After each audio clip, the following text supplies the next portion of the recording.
Come take a walk with me and let's talk about chronic pain. Chronic pain is a pain that lasts longer than 3 months. I have chronic pain related to a herniated disc in which the doctor gave me an epidural and punctured my spinal cord. I now have arachnoiditis. So I have a lot of back pain, sciatica pain, muscle spasms, muscle cramps, involuntary movements, and I have times that my back will seize up. There are different types of days that I have, and some days, like last night, I would sit there and my skin just hurt and I had body aches, almost like I had the flu. It feels very systemic. But I try to get out and do things on the days that I can, on the days that I feel a little bit better, to try to stay strong. And I try to walk on flat ground because I have found that stairs, inclines, slopes, and anything at a slant will make me hurt in just a matter of steps. I live at the bottom of the hill, so I can only walk one direction, and we literally will have to drive our car down and park it on a county road for me to be able to have a flat surface and walk that direction for a different view. There are different types of chronic pain. We're going to talk about some of those today, and I hope you will stick around and join me. Hi, everyone. Welcome. I'm Bonita. Thank you for joining me today. I'm sure if you're joining me on this, you or your loved one has chronic pain. We always hear, oh, they have good days and bad days, right? When the doctor asks, how is your family member getting along? They'll say they have good days and bad days. But if you are like me, you know that really isn't true.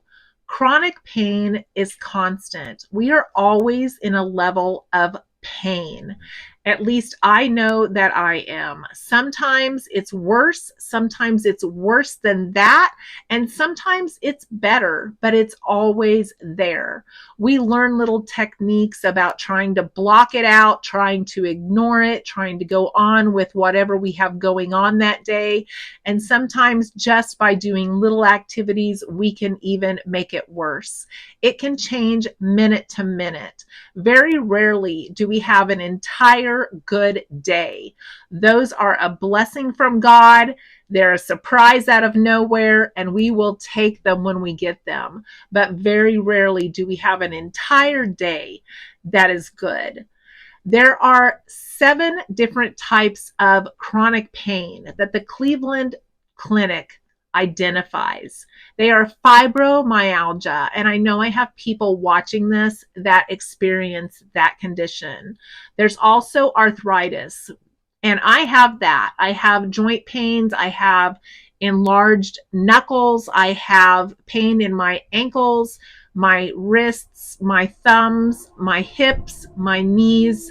So I understand that one, and it is also along with the condition that I have. There's also irritable bowel syndrome, which causes a lot of abdominal pain and cramping.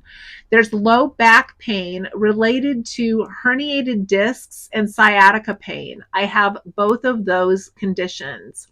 There are migraines that people deal with that are very, very painful, endometriosis, and then what they call chronic fatigue syndrome, where someone experiences the body aches, the headaches, and even a sore throat at times, paired with symptoms of exhaustion.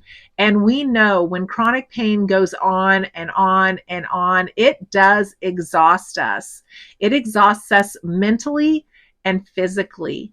And so I very much understand that exhaustion can just come out of the blue at 1:30 in the afternoon when you've slept and you haven't done anything that morning, and all of a sudden you are so tired, and maybe you can't even sleep well to feel like you could take a nap, but you're just tired all the time. There's 2 different main types of chronic pain that are identified. One is peripheral pain, And it's a sharp aching pain that you feel. It occurs related to things like injuries, infections, or exposures to toxins. It's usually the body's warning sign that something is wrong and that there's an issue that needs addressed. This can be treated with over-the-counter medications. And then there is what I have, which probably is what you have, is centralized pain.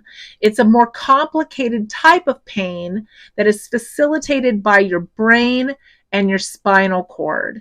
It's a continuing pain. It's a neuropathic pain, and it happens when nerve damage occurs. When this happens, your body is not translating those pain signals correctly, and you feel chronic pain all the time. There are different medicines given for centralized chronic pain. I happen to be on one of those, which is amitriptyline. I take that at bedtime. Some of the other most common ones are pregabalin, duloxetine, and venlafaxine. I'm sorry if I didn't pronounce those quite right. I'm not familiar with those. Physicians used to score us from 0 to 10 on how much pain that we're in. And that's very common, even with some doctors that we still see. And they even have a chronic pain chart that will have different facial expressions so they can try to interpret the pain that we're in. But as you and I both know, we all interpret our pain signals different. Some of us may be at an 8 and still be able to function at an 8. Other ones of us are at an 8 and we are in bed and we cannot function. So even those number scales don't really help tell our physician what we are dealing with on a day-to-day basis or even an hour-to-hour basis. So many times doctors have started asking us what we're able to do. Are we able to sit for any length of time? And usually they look at about that 15-minute scale. Are we able to stand for 15 minutes, walk for 15 minutes? Are we able to bend? Are we able to lift? All of those things can set me off, and I'm sure they can you too. It's hard for me to do dishes for 15 minutes. It's hard for me to stand at the sink and cut up vegetables for any length of time.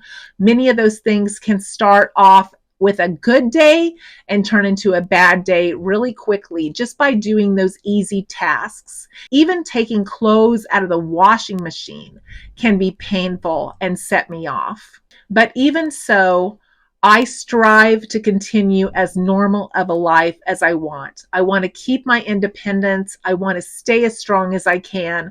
I want to keep enjoying things that I enjoy. So I just persevere.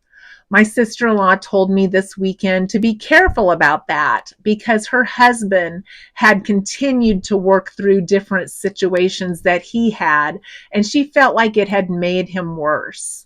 And I do know that, trying to continue to have a big family dinner where I prepare it all, that can definitely set me off for maybe a week of not being able to hardly walk around the house. So I ask other people to help me. I ask them to bring side dishes. I ask them to contribute. I may even go to paper plates that day just so it's easier on me. So there are ways that we can adapt and still live a full life. And we don't need to feel guilty about those things that we need to do to be able to function 2, 3, 4 days after whatever we have done. We need to recognize the things that set us off and try really hard to manage those activities so that we don't have a flare. But as they say, as of today, we have survived all of our bad days. Yes, some of them turned into bad weeks. And I had a couple of those. I had a couple of those weeks where I could barely walk. I could barely sit on the toilet. I could barely stand back up. I had to crawl up the stairs to our bedroom. But again, we've survived all of those. I'm back up walking again today. Don't give up. Come here for support. We are all going through this together, and we understand. Thanks for watching today. I'm so glad that you're here, and I hope you have a good day ahead.